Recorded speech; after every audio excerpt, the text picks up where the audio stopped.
이 아침 주시는 말씀은 구약성경 사무엘상 22장 1절 2절 말씀입니다.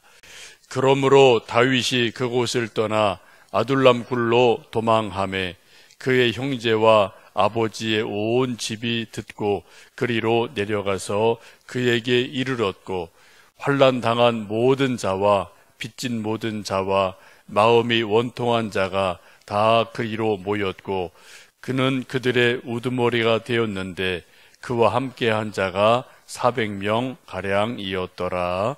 아멘. 동굴은 때때로 사람들에게 은신처가 되어주고 또 안식처가 되고 또 피난처가 되어줄 때가 종종 있습니다.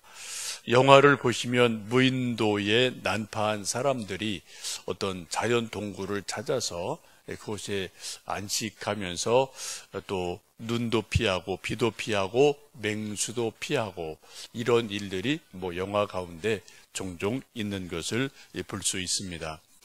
지금 이웃나라 블레셋에 정치적으로 망명을 했던 다윗이 자기 정체가 탄로 나서 죽을 위기를 당하게 되죠. 그때 미친 채 해서 살아나는 일을 우리가 지난 시간에 보았고, 그때 지은 시편이 시편 34편이다 라는 것도 저희들이 목요일 금요일 함께 말씀을 보셨습니다. 구사 일생으로 블레셋 땅에서 도망쳐 나온 그런 다윗이 오갈 데가 없는 아주 난처한 처지가 되는데, 이때 자신이 숨어 지낼 은신처로 선택한 곳이 오늘 본문에 나와 있는 아둘람 굴이라는 곳입니다. 1절에 있는 말씀, 그러므로 다윗이 그곳을 떠나, 그곳은 블레셋 땅을 말하죠. 블레셋 땅을 떠나 다시 이스라엘로, 그래도 내 나라 내 땅이 어디 숨을 곳이 있으니까 자기 땅 이스라엘로 들어오게 되는데, 어떤지 마땅치 않으니까 전국에 체포령이 수배령이 내려 있으니까 이제 은밀하게 아둘람 굴이라는 황무지에 있는 그러한 굴로 도망을 하고 거기에 숨어 들게 됩니다. 이것은 성경을 보시면 다윗이 사울을 피해서 이리로 저리로 도망을 계속 다니죠. 사무엘 있는 곳으로 갔다가 또 그 다음에 요나단 도움으로 잠깐 피했다가 또 제사장 있는데 잠깐 피했다가 외국 갔다가 계속 이리저리 도망을 다니는데, 아둘람 굴은 5번째 은신처가 됩니다. 이 아둘람 굴에서 다윗이 얼마간 숨어 지내게 되죠. 이 아둘람 굴에서 숨어 있을 때 다윗이 지은 시편이, 우리가 읽고 있는 시편 57편이 이 아둘람 굴에 숨어 있을 때, 도망 다닐 때 지은 시편이 57편입니다. 근데 시편 57편의 표제가, 그 제목이 그렇게 되어 있습니다. 다윗이 사울을 피하여 굴에 있을 때라고 표제가 되어 있어요.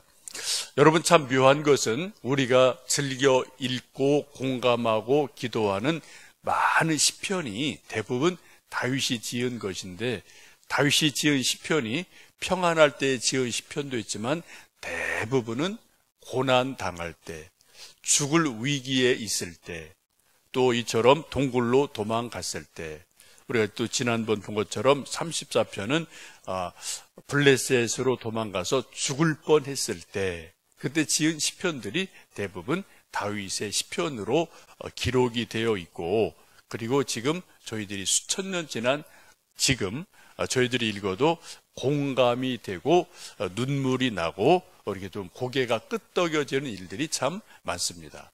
왜 그런가요? 두 가지죠. 하나는 인간적으로 다윗의 고난, 위기, 병, 죽을 뻔한 어떤 사건, 이런 것들이 있기 때문에 우리 모든 사람은 다 크든 적든 다 고난이 있거든요.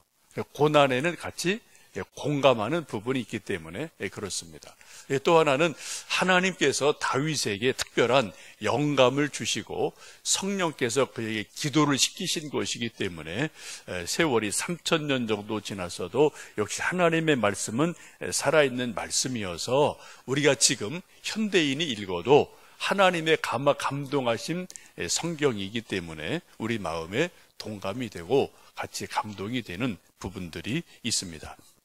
오늘 여러분 좀 낮 시간에 시간 되시면은 시편 57편 말씀을 좀 꼭 읽어보시면 이때 아둘람 굴로 도망했던 다윗의 마음, 또 그때 어떠한 심정이었나를 아실 수가 있을 것 같습니다. 이 다윗이 아둘람 동굴에 피해 있는 동안에 몇 가지 특징이 있는데요. 하나는 1절 말씀 보시면은 그의 형제와 아버지 온 집이 그리로 내려와서 그에게 이르렀다라고 말씀을 하죠. 지금 다윗의 온 집안이 다윗 때문에 고난을 당합니다. 옛날 우리나라도 한때 연좌제라는 것이 있었어요. 그래서 북한에 어떻게 좀 월북하든지 이런 사람들 보면은 뭐 사돈의 팔촌까지 다 이게 걸려갖고 공무원 취직 못할 때가 있었고요. 경찰 이런 거 못하고 이런 어떤 때가 이제 한동안 있었죠. 연좌제라는 것이 있어서 한 사람이 죄를 지으면 가족 모두 다 죄인 취급을 받습니다.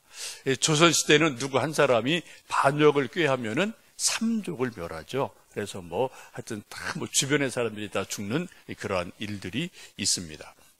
이런 것은 옛날에도 마찬가지고 지금도 없지 않아 있죠. 지금 다윗도 어쨌든 다윗은 정당하지만 사울 왕이 반역죄로 몰아서 찾고 있기 때문에 지금 다윗의 가족들 모두 다 고난을 당하고 있습니다. 그리고 아직 죽진 않았어요. 다행스럽게. 그러다가 다윗이 아둘람 굴에 피해 있다라는 소식을 은밀히 전해 듣고 온 가족이 아버지와 형제들과 온 가족이 다 다윗이 있는 아둘람 굴로 모여들어서 함께 도피 생활을 하게 됩니다. 우리 말에 그런 말이 있지 않습니까? 피는 물보다 진하다라는 말이 있어서 힘들고 어려워도 그래도 가족들이 지금 함께 모여서 서로 위로해주고 서로 격려해주는 그런 모습을 보시게 됩니다. 2절 말씀 보시면 또 독특한 말씀이 있어요. 우리 22장 2절 말씀 읽습니다. 환난 당한 모든 자와 빚진 모든 자와 마음이 원통한 자가 다 그에게로 모였고 그는 그들의 우두머리가 되었는데 그와 함께한 자가 400명 가량이었더라 라고 말씀합니다. 언제나 옛날은 옛날대로 현대는 현대대로 정치라는 문제 때문에 찬성하는 쪽이 있고 반대하는 쪽이 있고 반대하는 쪽은 늘 탄압을 받고 손해를 보고 억울한 일을 당하고 이런 일들이 있게 됩니다. 조선시대도 당파 때문에 한쪽이 이기면 한쪽은 귀양가고 탄압당하고 요즘도 미국이든 한국이든 투표해서 한쪽이 승리하면 또 한쪽은 또 쫓겨다니고 탄압당하고 이건 옛날이나 지금이나 다 이런 일들은 늘 시소같이 왔다 갔다 하는 일들이 일어나게 되죠. 지금 사울이 왕이 있는 동안에 그 나라에도 환난 당한 사람, 빚진 사람, 마음이 원통한 사람, 억울한 사람 이런 사람들이 많이 있었던 것을 보게 됩니다. 그래서 사울 왕이 정치를 나름대로 잘한다고 하지만 말씀 보시면은 쭉 보는 것처럼 이렇게 좀 상당히 편벽되게 하는 것이 있었기 때문에 그 정치 세력 안에서 소외된 사람들, 정치 박해자들이 모여들게 됩니다. 그래서 이 사람들이 다 어디로 가요? 오갈 데 없다가 나중에 다윗이 어디에 숨어 있다 이런 소식이 은밀하게 퍼지니까 이런 사람이 하나, 둘, 셋, 넷 다 모여들어서 다윗에게로 모여들게 됩니다. 참 역설적으로 이 사람들이 나중에 400명 정도가 모여들게 되는데 이 사람들이 한 10여 년간 고생을 같이 합니다. 그러다 나중에 어떻게 되나요? 이 400여 명의 도망자들, 억울한 일 당한 사람들, 지금 음지에 있는 사람들, 이 사람들이 나중에 다윗 왕국을 세우는데 중요한 그런 동지들이 되고 협력자들이 되는 것을 보게 됩니다. 우리나라 역사도 그렇고 중국도 그렇고 다들 보면 그런 게 있죠. 어떤 누가 정권 잡았을 때 그 반대편에 있는 사람들은 계속 도망 다녀요.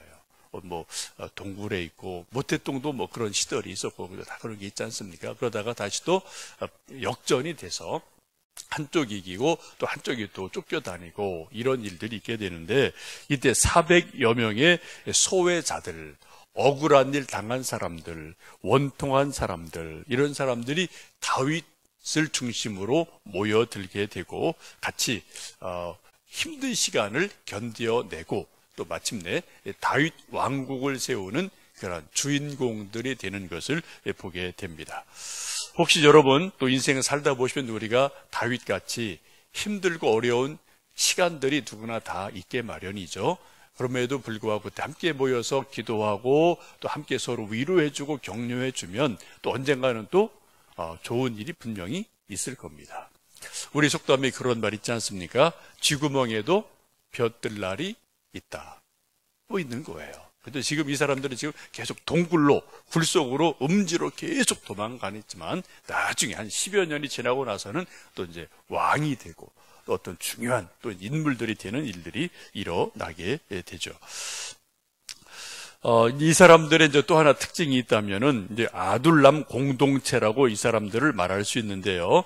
이 사람들에게는 사회적으로 이 당시는 약자, 도망 다니는 사람, 억울한 사람, 소외된 사람, 이런 사람들이었지만 그러나 지도자는 훌륭한 다윗이었다는 것이 중요한 일이죠.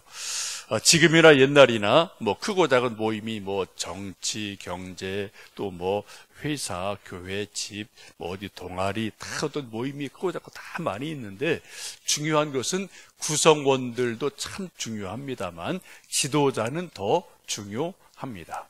아무리 큰 모임이라도 지도자가 잘못되면은 뭐 그 모임은 곧 망하고 또 부패하게 되죠. 그러나 작은 모임이라도 지도자가 제대로 되면은 언젠가는 그 모임이 또 살아나게 됩니다.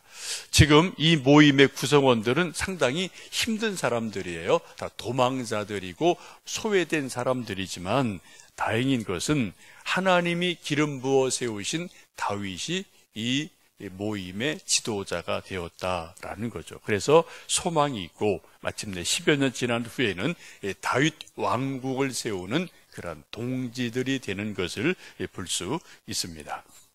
여러분, 우리도 인생을 살다 보면 이 다윗처럼 여기 모여든 400여 명처럼 도망다니는 신세, 원통한 사람, 소외된 사람, 환난당한 사람, 이런 사람께 우리가 때때로 뭐 친구 될 때가 종종 있기도 합니다. 혹 그런 분들이 여러분 주변에 있다면 이 말씀을 좀 기억하시면서 또 서로 위로하는 마음을 갖고 격려해 주시면 좋겠습니다. 아마 교회라는 것은 어떻게 보면 바로 교회도 이러한 곳이지 않나 싶어요. 교회 모이는 사람들의 특징이 여러분 뭔가요? 자기가 죄인이라는 것을 아는 사람들이 모여요. 나는 부족해. 나는 참 약한 게 많아.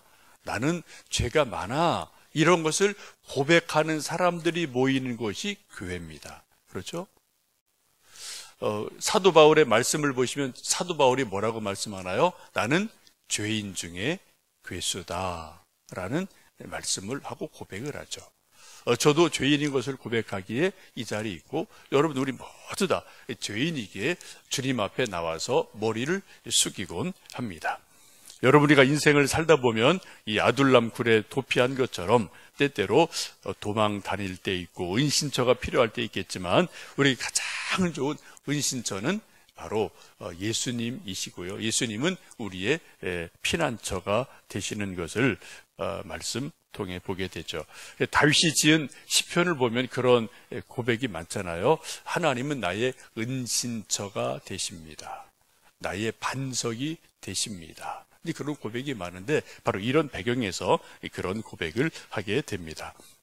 여러분, 오살리 기도원 가보시면은 사람이 이렇게 판 요만한 한 사람 들어가는 기도굴이라는 게 있어요. 가보신 분들은 뭐 기억하실 터인데 우리 때때로 인생이 힘들고 어려울 때 우리가 찾아갈 수 있는 또 1차적인 곳은 기도의 굴, 오살리 기도원이든 아니면 또 예수님 말씀하신 것처럼 골방에서 기도해라 라는 말씀처럼 우리도 조용한 자기 집에서, 골방에서, 또 교회에서, 어떤 그런 굴에서 기도할 때, 우리가 그때 당시에는 음지에 있는 것처럼 보일지라도 또 하나님이 마침내 또 햇볕 드는 곳으로 우리를 세우시고 인도해 주실 줄로 믿습니다. 오늘도 이런 소망 가지고 또 하나님 앞에 기도하고 승리하시기를 바랍니다. 이제 오늘 저녁부터 저녁 8시부터 9시까지 우리 시험 치르는 우리 자녀들, 또 가정, 또 일터, 교회 위에서 오늘 월요일부터 금요일 저녁까지 8시부터 9시까지 1시간 이제 찬양하고 제가 말씀 전하고 또 합심 기도하고 이런 시간을 갖습니다. 여러분 새벽에 오시는 분들 뭐 새벽도 오시지만 또 저녁에도 뭐 그때는 조금 부르지죠. 통성 기도하고 또 뭐 찬양 부르고 이렇게 좀 진행하려고 합니다. 여러분 하여튼 좀 오셔서 같이 기도하셔서 기도 응답의 열매를 얻고 또 감사와 기쁨이 있는 그런 시간 되도록 저녁 시간에도 함께 해주시면 좋겠습니다. 우리 함께 기도하겠습니다.